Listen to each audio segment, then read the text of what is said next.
Hey guys, it's Alex Bertson, the Manic Scholar, back again with another video. I'm doing another video about Paramahansa Yogananda. I just did one about his Michael teachings chart, looking at his soul type, which is priest, and he's in the old soul age and has a goal of growth. But you can check out that video if you want to learn more about that. But this video is about his birth chart in Vedic astrology. Um, and if you guys don't know what Vedic astrology is, it's the astrology that's used in India, um, which uses a more accurate uh, zodiac, which actually follows the locations of the stars. So um, the signs are going to be a little bit different than the way it comes out in Western. Not a lot of people know, but the Western zodiac, the tropical zodiac, is actually inaccurate to the stars now. So it's not providing actual accurate information about the real placements. So, and Vedic astrology has a lot to it. There's several different charts to look at, and there's things called the dashas, which are different planetary periods that we go through. There's also something called nakshatras, which is um, even smaller divisions of the signs that all have something to say about how our mind works. But I just wanted to focus on his birth chart and look at some things that we can see in there by looking real quick. So this is his birth chart.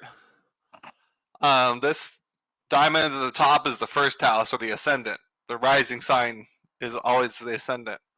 So this number 5 represents Leo. So he's a Leo rising, and he also has the moon in Leo. So he's got two of the main placements in Leo. So Leo's gonna be really big for him, personality wise, which is focused on leadership and authority, but also creative self-expression. So those are gonna be big themes for him. If we look to see where the ruler of Leo is, which is the sun, it's in the sun is in the 5th house, and the sun's in Sagittarius in the 5th house along with Mercury. The 5th house deals with like past life credit, so he's gonna be really tied to past life credit, things that he's done from past lives that are gonna benefit him in this life. But it also deals with the higher mind and being an authority. It's kind of some of the 5th house significations, especially with the sun. So those are really big things for him too: leadership and authority. His sun is in Sagittarius, which is the sign that's all about higher knowledge and philosophy, the higher understanding of life, the higher truths. Very philosophical, very sometimes religious, which is a big theme for him because Yogananda was he was a yogi, he was a guru, and he created the Self Realization Fellowship, founded it. So he's really connected to 5th house stuff, which is past life credit, also creative self expression, higher mind, all that kind of stuff. Also, what's interesting about his ascendant that we can see is, since the moon is there, we have to look to see where the ruler, what planet, what sign the moon rules, which is Cancer. And Cancer is the 4th sign in the 12th house here. And the 12th house is all about spirituality, enlightenment, meditation, things like that. He's directly connected to it because the moon's in the ascendant, and rules the 12th house. So he has a very spiritualizing influence there, with that rulership here. Some other things we could look at here is his career. So the 10th house here with the number 2 in it, his 10th house has Taurus in it. That's the 2nd sign. So you have to see what his career is connected to. You have to look and see where Venus is, because it rules Taurus, and Venus is in the 4th house. So his career is connected to the inner emotions, Um, Also like home life, but it can also indicate real estate because fourth house represents home. So he could be really connected to real estate with his career, which makes sense because he actually had uh, different temples created for the Self Realization Fellowship um, as part of his career, the things he did. So he is connected to real estate in that sense. Um, he could have some a successful career because of Venus is aspecting its own sign, Taurus is the 10th house. So there's going to be some Venus qualities there, artistic and beauty related, connected to his career. So that's interesting to see. His relationships, the relationship house, 7th house, has Aquarius there, which is ruled by Saturn, and Saturn's in the second.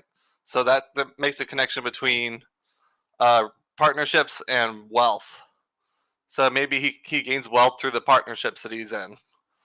Could be a signification there. Also, his 8th house has 2 planets in it, Mars and Jupiter. 8th house deals with like the occult, hidden things, mysticism, ego, death, and transformation.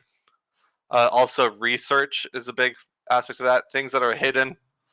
Um, so he might have some occult ability here with those 2 planets there, especially because Jupiter is there in Pisces in its own sign. So it's really strong there, and it's a very spiritualizing influence to look at that. Um, we can also see is Jupiter rules the 5th house because Sagittarius is in the 5th house, and Jupiter rules Sagittarius. So there's a connection between past life credit, which is the 5th house, and the occult. So he might have some like psychic ability and other occult abilities from past lives that's due to him in this life because of that. So that's interesting to see. Also, we can look at his Rahu K2 axis. Um, Rahu represents it's the north node of the moon, and it represents the area of life based on where it's placed that we crave more experience in, and and we want to grow in that area, and that's kind of what we're brought into this life to experience.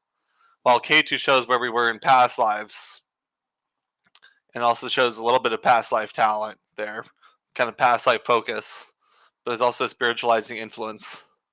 Um, so what we can see from his axis here is he has Rahu in the 9th house. 9th house deals with philosophy, higher knowledge, religion, things like that. So that is a really big focus for him is higher knowledge and philosophy, spirituality, um, and teaching about that. So that's kind of what he moved towards in this life that he had as Paramahansa Yogananda. Um, K2 in the 3rd represents that he kind of had more focus on communication in past lives. But in this life, with Rahu in the 9th house, he's focused on the higher communication, not necessarily just the regular types of communication. Um, so that's interesting to see. Also, his Rahu's in Aries and his K2's in Libra. This kind of shows that in this life, with Rahu and Aries, he's moving towards his own self uh, direction, his own dharma. Is more self-focused in this life, while relationships, which is represented by Libra, is not as big of a focus um, as his self-focus in this life. Um, so yeah, there's a few things we can see by looking at his chart real quick. I'm gonna do some more videos about celebrities in their astrology charts coming up. I might start including Navamsha in the reading. I was looking at his Navamsha in the charts that I create, and I was looking at a couple different apps, and it's not displaying it the same way, so I can't really depend on what the Navamsha is saying. Navamsha is a different chart that shows like it's like the soul of the chart, and it kind of shows you what relationships are going to be like, themes for that, and also Dharma. So I'll start including that in readings too in the future. But yeah, so he's he's a Leo rising, Moon Leo, and Sun Sagittarius. Rahu's in the 9th house. He's got 2 planets in the 8th house. So 8th house stuff like the occult and psychic stuff is big. Being in leadership and having authority is going to be big. Also, Mercury in the 5th house indicates writing ability. I forgot to mention that. But yeah, so that's what we can see here. I plan to do another video about Paramahansa Yogananda through human design. So you guys can learn a little bit more about what his type in that is and some of the gene keys that he has going on. So I'll do that coming up. But that's it, guys. Thanks for listening. If you like this, please like and subscribe. And I'll see you guys in the next one. Manic Scholar out.